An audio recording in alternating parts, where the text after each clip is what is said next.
Hey guys, it's Missy Wolf, and I'm here with Robby Johnson. Hey everybody. So, Robby, I have to ask, the first thing that has intrigued me about you is I read that you learned how to speak accent-free English by watching American television. And Yes, for those who don't know, you grew up in a French province in Canada. So, what was that like for you? Why did you decide that was important, that you needed to do that? All right. So the thing is, most of my relatives live in Hartford, Connecticut. Mm-hmm. So every summer, every winter, every long weekend, we would go to Hartford, Connecticut, spend some time because we were just an hour away from the Maine border. Mm-hmm. And so we would spend a lot of time in the U.S. And there, we just fell in love, me and my brothers, we fell in love with the American culture, the TV shows, the blockbuster movies, the music, MTV and all that. And going back home, we were just hooked on American stuff. So we continued watching American television, and that's where I picked up the accent-free English and all the slang, and so that's how I learned, because I just fell in love with it.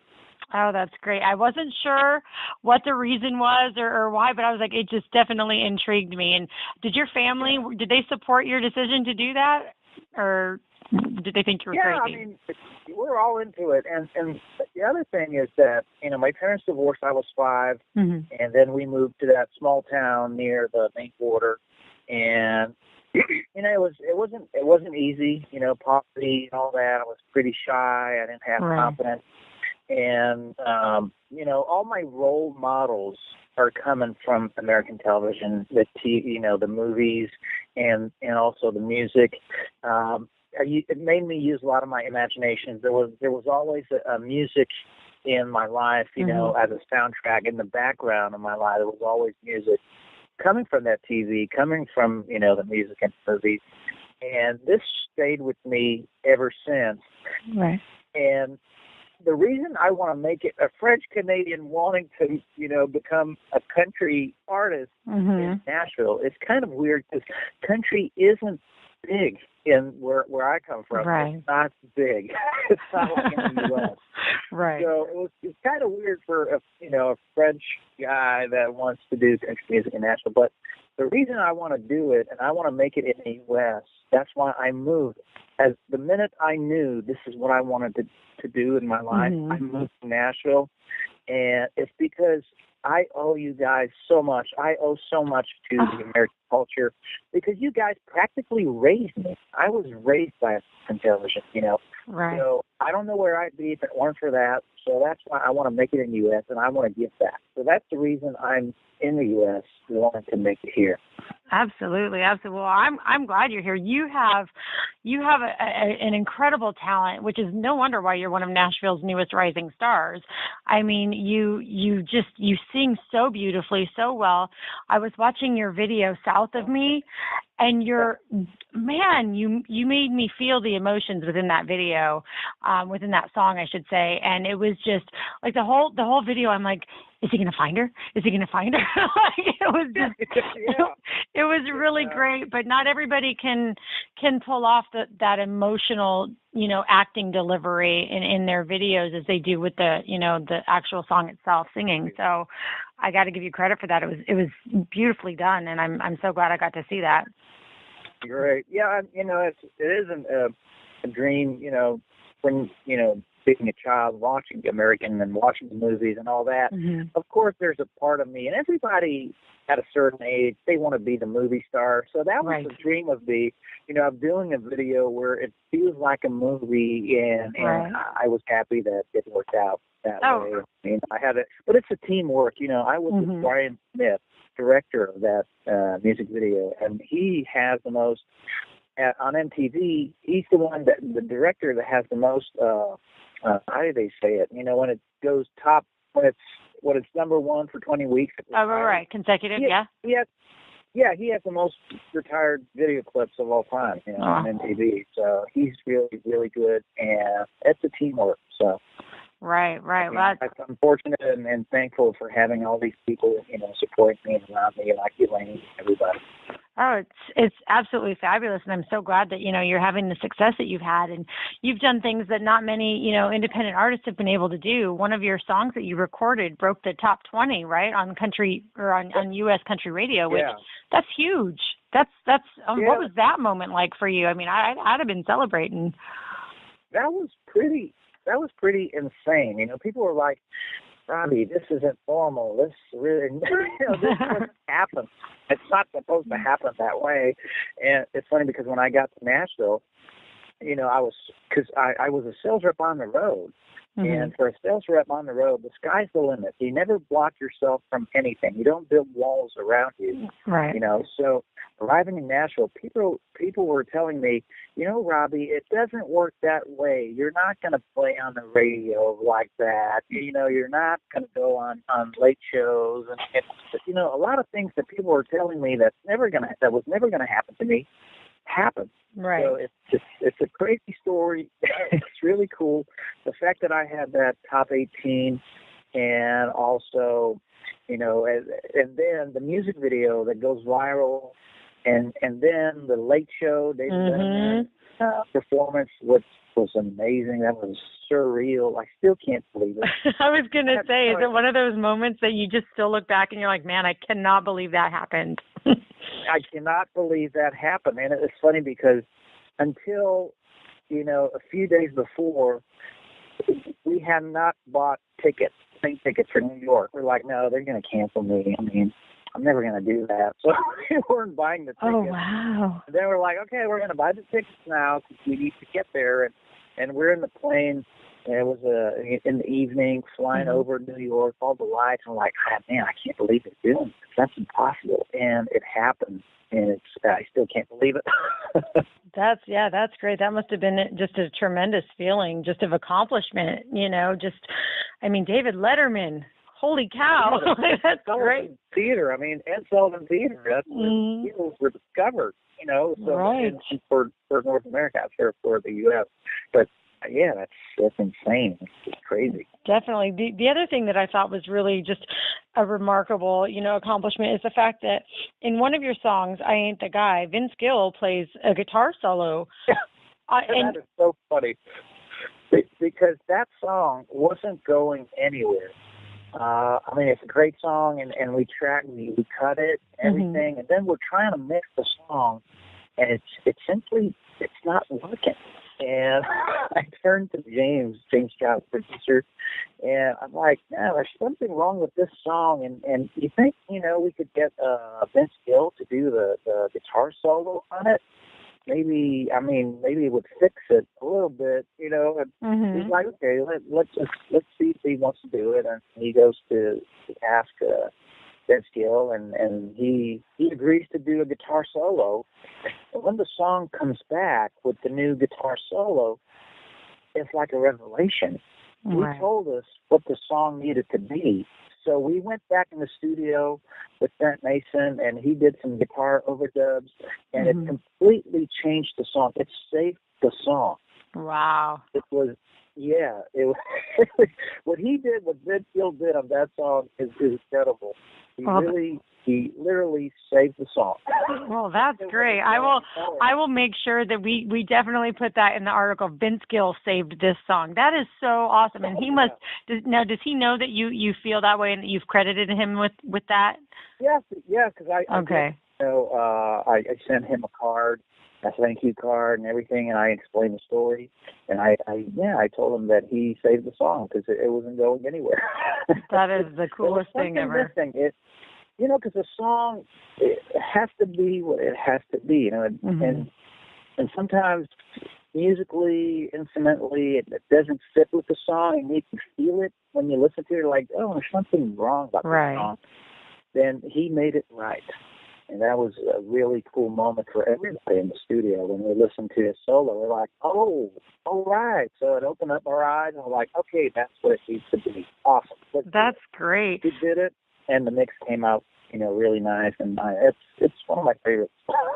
That is awesome. I you know what is really funny is last night I was talking to another new and up and coming artist, Brennan Hunt, and he was telling me about Vince Gill and how, you know, he worked with him on his album. And I'm just like, I'm hearing all these great stories about Vince Gill lately. And I'm like, wow, this is crazy. Like, this man is just helping out so many people. And he's so talented. And he's, you know, been in country music. He's like, you know, one of the kings of country. So for me to hear these incredible stories about him, you know, reaching out and, you know, helping other artists, I think that's so cool. And it speaks volumes. And, you know, but he's giving back. Yeah. Giving back. And often, how many times do you hear, oh, this, you know, the top, you know, artists in the world are always the ones that are, you know, normal people, ordinary people that give back and are always happy, you know, to sign autographs and give time to people, because I don't know, it's like that. And he's just like that, you know. He understands. He's thankful for everything he got, and he wants to give back. And I think that's a good model to look up. Absolutely. He's a huge example for, you know, how other people, you know, should strive to be. I mean, it's definitely, it's great. So the fact that I read that and, you know, I was like, there's no way. And so when I talked to you, I'm like, oh my gosh, that's great. I can't believe it. But, and, you know, sidetracking a little bit, there's a picture on, I believe it's your Facebook, and this one has stuck out in my mind, and I just got to know who this little boy is. He's in a sidecar next to you on a motorcycle. Who is that? That's my sidekick. That's my son. Okay, I wasn't sure because it said your sidekick, and I was like, oh my, the look that he has looking up to you is just the most genuine, beautiful photo I have ever seen. I was like, wow, the love in that picture is so precious. What a great moment captured. And I mean, that melted my heart, and I'm sure it's going to melt everybody else's heart who goes and looks at that photo, because it really is such a beautiful moment. And whoever captured that on film, bravo. You know, it was great. So does he like coming and watching you play at all your shows? Yeah, I have the best kids ever. I have a daughter and a son, and they follow us everywhere in the studio, at, you know, shows and everything. They, you know, they're the best kids. They just follow. They always follow me everywhere. And that's great. It's really cool that, that's really cool, because, you know, it could. One thing about, you know, me being in the music business, there's a rule, and it's as long as there's balance in my family, I'm going to continue doing it. If there's no balance, I'm going to stop. The day that I feel that there's no more balance, and, you know, my dream is taking over my child's dreams, then I'm going to stop. Oh, that's incredible to hear. Right now, everybody is cool. So that's why we're still doing it. No, and that's amazing. Now, have your kids expressed any interest in, you know, getting into the music side of the? Well, my boy's 8, and he's like a rock star. And it's so funny at school. He wants to wear the leather jacket, like Daddy, and the hair and everything. He wants to be a rock star. It's funny. My daughter's a figure skater. Oh. Competitive level. And wow. She's the elite team and everything, you know, going for the Olympics. So. Well, kudos to her. I've been on ice skates one time, and I was on the ground more than I was standing. So. Yes, it is hard. It's hard. I mean, definitely kudos. And I'm sure she makes it look so effortless and beautiful. And I'm over there like, how do you even go forward? And going backward, forget it. I just go right down. It's not pretty at all. Oh, my gosh. Well, you must be super proud. Yes, I'm super proud. And I'm a pretty good skater, and she's like 2 times faster than me. Wow. Now, without even no effort at all, and she's incredible. Well, that's great. So we'll be watching for her for the Olympics. You have to let us know, keep us informed, and that way we can. Not until a few.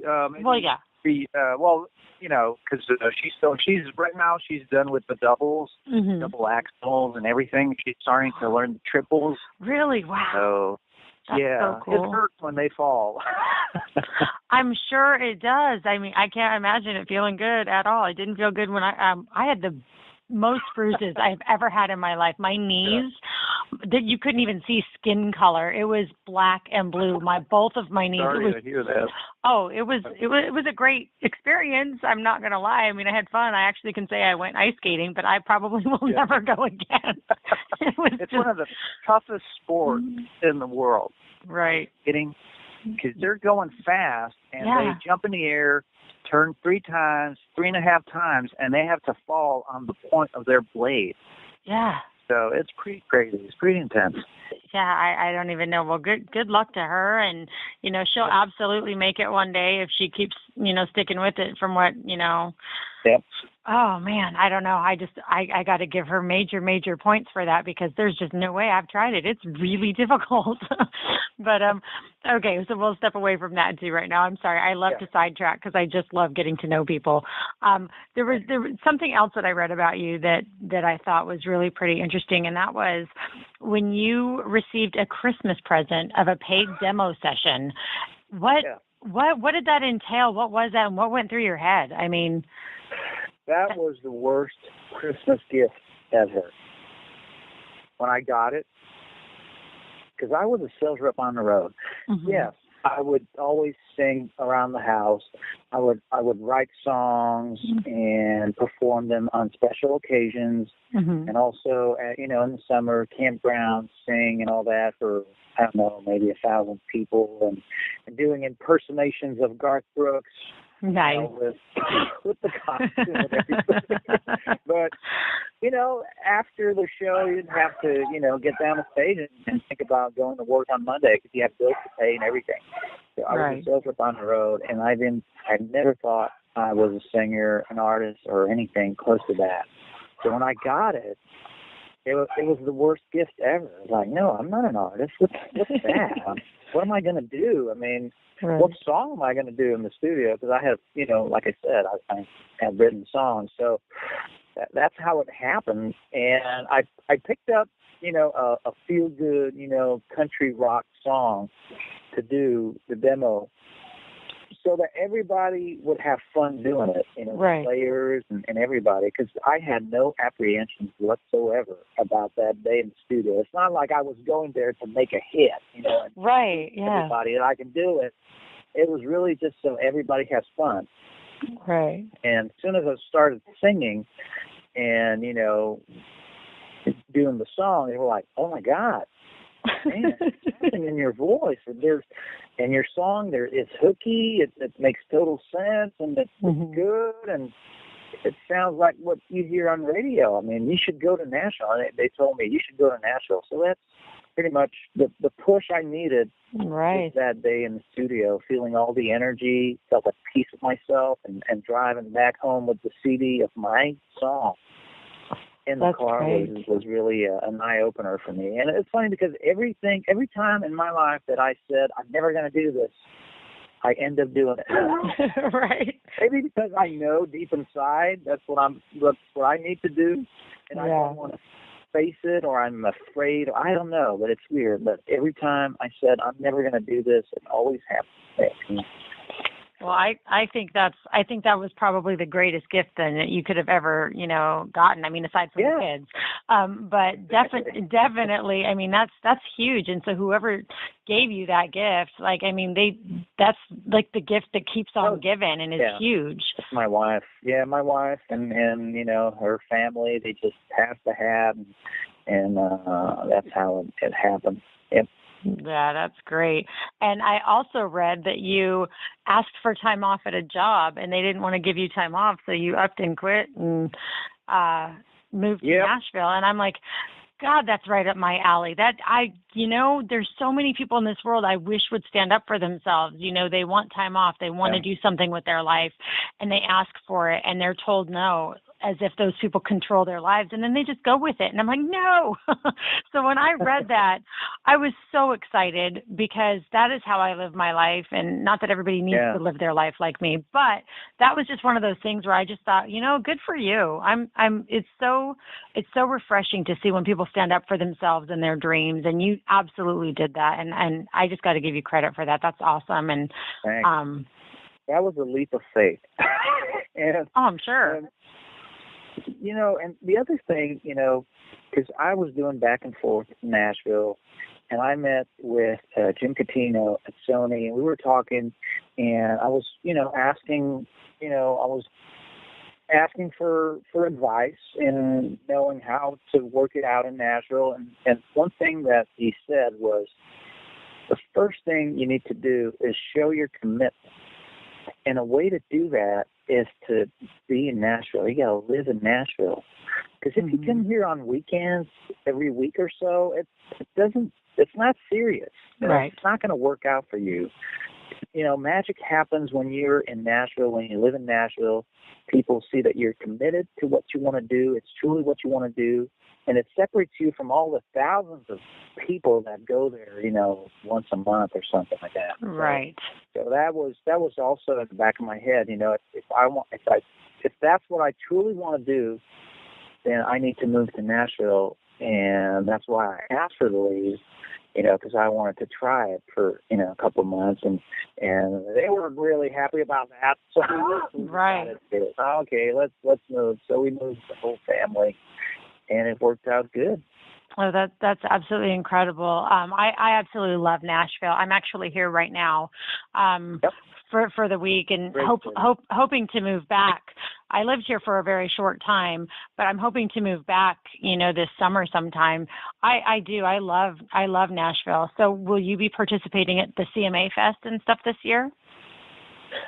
Hopefully. I really want to perform in front of people at the CMA Fest. That would be so wonderful. I know that there's someone working on that for me right now. Oh, good. I can't wait to announce it. If it does, it would be another dream come true.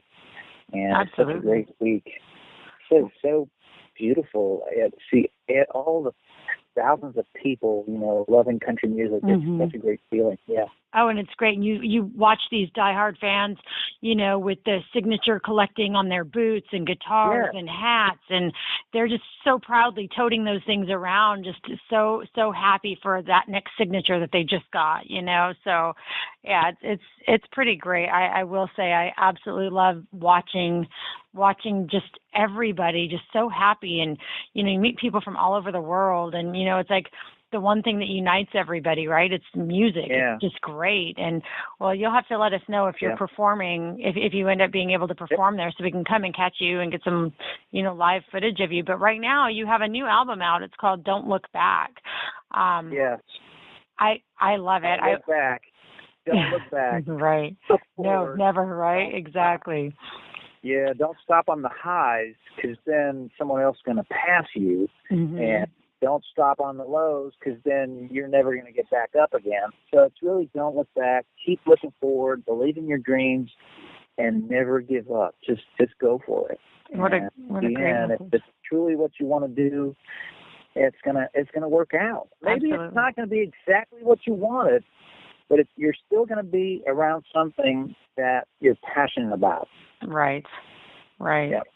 That's such a positive message. I love it. And you have an album teaser on your website, which is so great because it allows your fans to actually sample each of the songs on your album. And what it does is it really does tease us. I'm just saying. There were 3 of them that I was like, no, don't stop. I just wanted to keep going. I mean, they're all fabulous, but the 3 that really stood out to me are Anything But Ordinary, There You Are, and the duet that you have, Moment. Oh my gosh, that was really so cool on that song. Yeah, I absolutely loved all of it, but those 3 just really, I was like, okay, I really, really, really need to hear all of them in full now. So, and then you have for, which is great for the collectors like myself, you actually have physical copies of that album available on your website that I saw, which That's great because not everybody does that anymore. I mean, of course, it's all available on iTunes as well, but I love when fans get to have their hands on an actual physical copy. It's pretty great, and it's kind of like not happening as much lately. You know, people are just all about the iTunes and everything. So thank you for that. I will be ordering my copy. It's autographed too. Ooh, see, I didn't know that. Yeah. Well, that's awesome. So everybody can get an autographed copy of your CD, Don't Look Back. And then you also have some really, really great merchandise on there. You have this tank top that I definitely have to get this tank top. But you have some really great merchandise, and you know, not every artist has it. And yeah, it looks, well, the images of it all, it looks great. And so I was really impressed with that, and I just wanted to tell you because I don't see that all the time. And I think that's great, and I'm excited. And do you take merchandise with you when you go and do shows? Yes, I do. Very cool, very cool. So people can come see you live and they can buy copies of all that there. And oh, very cool. I'm so excited. Well, if there's anything else you want to let us know, let the fans know. Now's your chance. But thank you so much for taking the time to talk to me. Thank you so much to all the fans out there, because really I would not exist. You know, Robby Johnson would not exist if it weren't for all the fans out there. So it's all because of them. And I want to say thank you so much. And also, you know, to the radio, to the media outlets, you and everybody that makes it happen. Mm-hmm. And I feel so fortunate, and I'm forever thankful. Thank you so much to everybody, because there's nothing here that I can do by myself. It's all a teamwork. Right. And we all make it happen together. And that's why I can't wait to perform live and create those moments with with people. Because me by myself in a stadium or an arena, there's nothing. That's nothing. Exactly. You know, there's nothing happening. But with 10,000 people, 1,000 people, 50,000 people, that's a moment. That's something that we are creating together. Because if you pack an arena with 10,000 people and nothing's happening either, you need someone in the middle, to perform. But all together, we create a moment, and I'm looking forward to that. Well, it's great. We're looking forward to see everything that you have coming up. We know 2016 is going to be a great year for you, and I'm excited. I can't wait to see where you go from here. And if anything happens, you end up with good news, whatever along down the road, call us, let us know. We'll promote it for you. Whatever you have going on, just stay in touch, and we can keep promoting you and work together as a team to make sure that everybody is getting to know who Robby Johnson is. Well, perfect. Thank you so much, Missy. You're welcome. Thank you. You have a great day. You too. All right. Bye-bye. Bye.